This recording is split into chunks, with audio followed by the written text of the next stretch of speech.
अतीत के अंदर जाना कोई फायदा नहीं है। अपने जो भी महापुरुष हुए हैं, योद्धा हुए हैं, राजा महाराजा हुए हैं, ऋषि मुनि हुए हैं, उन्होंने हमेशा देश के लिए अच्छा किया और उसको अतीत के अंदर, जड़ के अंदर जाकर विवाद फैलाने से किसी को कोई फायदा नहीं है। लेकिन बीजेपी की यही नीति रही है कि गड्ढे मुर्दों को उखाड़ना और अतीत में जाकर अतीत को कोसना और एक सांप्रदायिक भावना को, दुर्भावना फैलाना, हिंदू मुस्लिम के दंगे करवाना, जातीय द्वेष फैलाना, ये उनकी पॉलिसी रही है। और इसी पॉलिसी से ये आज सत्ता में आए हुए हैं। उनको खाली विपक्ष बोले नहीं, ये मर्यादित, उनकी मर्यादित रहने का तात्पर्य है कि विपक्ष वाले कुछ भी सत्ता के खिलाफ, सत्ता पक्ष के खिलाफ, सरकार के खिलाफ कुछ नहीं बोले, ये मर्यादा रहने का उनका निर्देश है। बाकी सत्ता पक्ष कुछ भी करे वो उनकी तरफ से खुली छूट है। वहाँ कई सत्ता पक्ष के सदस्य जब भी मर्जी आए जब खड़े होकर बोल देते हैं, उनको कोई रोक टोक नहीं करता।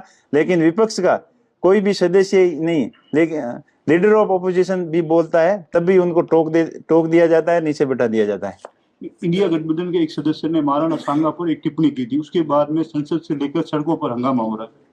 बिल्कुल, ये वैसे अतीत के अंदर जाना कोई फायदा नहीं है। अपने जो भी महापुरुष हुए हैं, योद्धा हुए हैं, राजा महाराजा हुए हैं, ऋषि मुनि हुए हैं, उन्होंने हमेशा देश के लिए अच्छा किया और उसको अतीत के अंदर, जड़ के अंदर जाकर विवाद फैलाने से किसी को कोई फायदा नहीं है। लेकिन बीजेपी की यही नीति रही है कि गड्ढे मुर्दों को उखाड़ना और अतीत में जाकर अतीत को कोसना और एक सांप्रदायिक भावना को, दुर्भावना फैलाना, हिंदू मुस्लिम के दंगे करवाना, जातीय द्वेष फैलाना, ये उनकी पॉलिसी रही है। और इसी पॉलिसी से ये आज सत्ता में आए हुए हैं। तो अब धीरे धीरे जैसे जनता जागरूक हो रही है तो ये नए नए ऐसे मुद्दे लेके आ रहे हैं देश की जनता का ध्यान भटकाने के लिए। आज देश के अंदर रोजगार की जरूरत है, बेरोजगार युवाओं को रोजगार की जरूरत है, महंगाई कम करने की जरूरत है, इंडस्ट्रियल डेवलपमेंट करने की जरूरत है, देश के अंदर बड़ी परियोजनाएं जैसे कृषि क्षेत्र के अंदर लाने की जरूरत है, किसान को आत्मनिर्भर बनाने की जरूरत है, शिक्षा के अंदर आमूल चूल परिवर्तन करने की जरूरत है।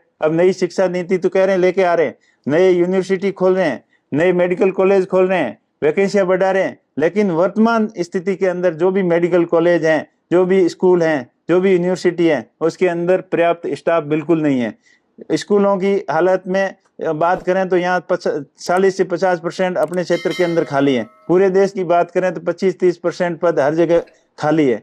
और उससे ऊपर कॉलेज यूनिवर्सिटी की बात करें तो वहाँ सारे ही पद खाली है। 2, 4, 5% के अलावा सारे संविदा के ऊपर और राम भरोसे छोड़ा हुआ है, कोई सिस्टम नहीं है। और ये खाली वाहवाही लेने के लिए खूब बातें करते कि हमने ये कर दिया, वो कर दिया। देश के अंदर खाली एक बात करें, सिर्फ ट्रांसपोर्ट की मंत्रालय की रोड का काम बिल्कुल ठीक ठाक हो रहा है। जैसी आने वाले समय की आवश्यकता है उसको देखते हुए वो एक मंत्रालय की बात छोड़ दें तो बाकी सारे मंत्रालय निष्क्रिय हैं और खाली लिपापोती करते हैं। बजट के अंदर जो भी घोषणा करते हैं उसके ऊपर बिल्कुल चर्चा नहीं करते हैं। कितना बजट खर्च हुआ, किसके ऊपर कितना किया, कहाँ कटौती की, उसके ऊपर चर्चा का नाम नहीं लेते हैं। खाली अपना उल्लू सीधा करने के लिए जनता को भड़काने के अलावा कुछ नहीं करते। अभी यूपी में अंदर देखिए, अभी जो आपने बताया महाराणा सांगा, उसके ऊपर उन्होंने विवाद छेड़ा। इससे पहले वहाँ मस्जिद की खुदाई करनी शुरू कर दी कि यहाँ मस्जिदों के नीचे मंदिर ढूंढने का काम करते हैं। और जहाँ अपनी राजनीतिक खेती अच्छी कैसे फसल पैदा हो उसके लिए वो हर प्रयत्न करते हैं।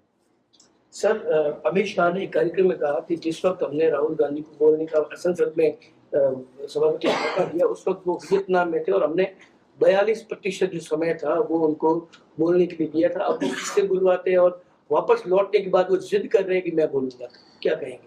प्रधानमंत्री जी भी विदेश में ही थे, आए और एकदम चुपचाप अंदर आके, किसी को इन्फॉर्मेशन भी नहीं थी, विपक्ष को कोई पता ही नहीं था, आके बोल गए। वो तो सत्ता पक्ष तो जब मर्जी आए, चाहे प्रधानमंत्री जी हो, चाहे बड़े मंत्री जी हो, चाहे सत्ता पक्ष का कोई भी मेंबर ऑफ पार्लियामेंट हो, वो जब मर्जी चाहे बोल सकता है। तो लीडर ऑफ ऑपोजिशन अगर अपना विचार व्यक्त करता है तो उनको कहाँ तकलीफ है? ये बिल्कुल उनकी मनमानी है और उनका कहना गलत है। LOP हमेशा पार्लियामेंट के अंदर ही रहते हैं, ज्यादातर समय संसद के अंदर बिताते हैं, हम लोगों के बीच में बिताते हैं। उनका आरोप बिल्कुल गलत है और निराधार है। राजस्थान में कानून व्यवस्था बिगड़ी हुई है। बाढ़ में आपके संसदीय क्षेत्र में आए दिन दिन दहाड़े हमले हमले हो रहे हैं और आज भी एक युग के ऊपर हमला हुआ है। बिल्कुल ये बहुत ही बड़ी चिंता का विषय है। पुलिस की कानून व्यवस्था बिल्कुल लूज है। यहाँ जो पुलिस का स्लोगन कहीं लिखा होता है, आम आदमी में विश्वास और अपराधियों के अंदर भय, उसका बिल्कुल उल्टा हो रहा है। आम आदमी भयभीत है, अपराधी बिल्कुल खुलेआम घूम रहे हैं, उनको पूरा कॉन्फिडेंस है, कोई भी क्राइम करके आ जाते हैं। आपने बिल्कुल सही बात कहा है। बाड़मेर में ऐसी कई घटनाएं हुई, आज जैसी घटना हुई ऐसी 8-10 घटनाएं पहले भी हो चुकी। दानजी की अवधि के पास खुलेआम वो रोड के ऊपर गुंडागर्दी करते हैं, लोग मारपीट करते हैं। उसके बाद में भी कई बार खुलेआम थाने से 100 मीटर दूर, कहीं एसपी ऑफिस के पास, कहीं नेशनल हाईवे पे आए दिन आम घटनाएं, बड़ी आपराधिक घटनाएं हो रही है। अपराधियों के अंदर बिल्कुल खौफ नहीं है और पुलिस तंत्र बिल्कुल लूज है, उनकी सही और सख्त कार्रवाई नहीं है। आज ही मेरी एसपी साहब से बात हुई, उन्होंने बताया कि ये तो पहले लड़े हुए थे इसलिए लड़ाई हो गई। अरे पहले लड़े हुए, लड़ाई किसी ने की है, किसी ने क्राइम किया है तो उसको सजा देने का काम कानून व्यवस्था का है। पुलिस उसको अरेस्ट करे और न्यायालय उसको सजा दे, लेकिन ये थोड़े ही किसी ने आपस में लड़ाई लिए है तो उसका बदला खुद ही ले लेंगे। तो ये पुलिस का अंकुश नहीं है और निष्पक्ष कार्रवाई नहीं कर रही है पुलिस। इस वजह से बाड़मेर के अंदर अपराध बढ़ रहे हैं, नशे के अंदर नशावर्ती भी बढ़ रही है और अवैध कारोबार बढ़ रहे हैं। पुलिस का अंकुश नहीं होने की वजह से ये घटनाएं बढ़ रही है, जो अपना सदा हमेशा से शांत रहने वाला मारवाड़ क्षेत्र के लिए ये गंभीर चिंता का विषय है।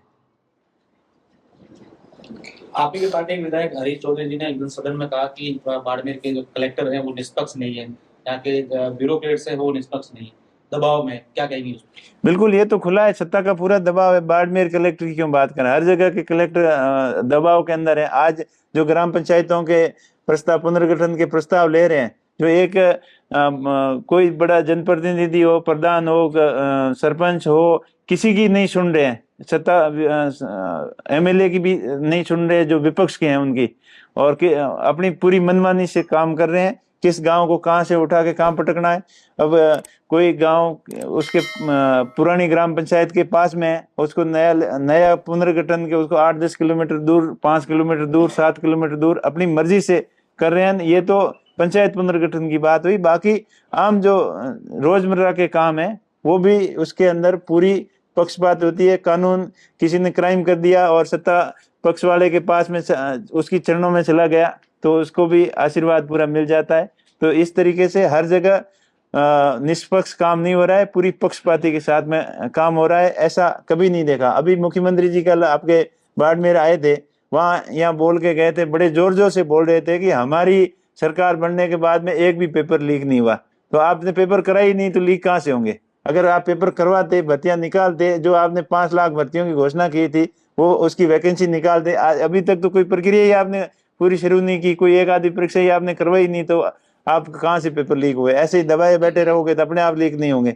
और खाली अपनी थोती घोषणा और भ्रमण करने से कुछ नहीं होगा। 1.5 साल के अंदर बिल्कुल जीरो काम है। जनता के अंदर पूरा रोष है। ये जनता का ध्यान भटकाने के लिए अभी पंचायतों की कर रहे हैं, थोड़े दिन के बाद में कोई नया लेके आ जाएंगे। तो इनका काम यही है। नहीं, पेपर तो सर अभी करवाया ना, रीट वाला करवाया, आरएएस वाला करवाया, एकदम शांतिपूर्ण तरीके से हुआ। आज मुख्यमंत्री जी ने बकायदा ट्वीट करके जानकारी दी कि जितना हमने टारगेट लिया था इस साल की नौकरियां देती है। कोई भी पेपर के अंदर लीक, ये तो पुरानी भर्तियों की ज्वाइनिंग हो रही है अभी। सरकार तो आपने देखा था ना, कितने 15 से ज्यादा पेपर लीक हुए। तो ये कह रहे थे हम सीबीआई जांच करवाएंगे, करवाई तो नहीं।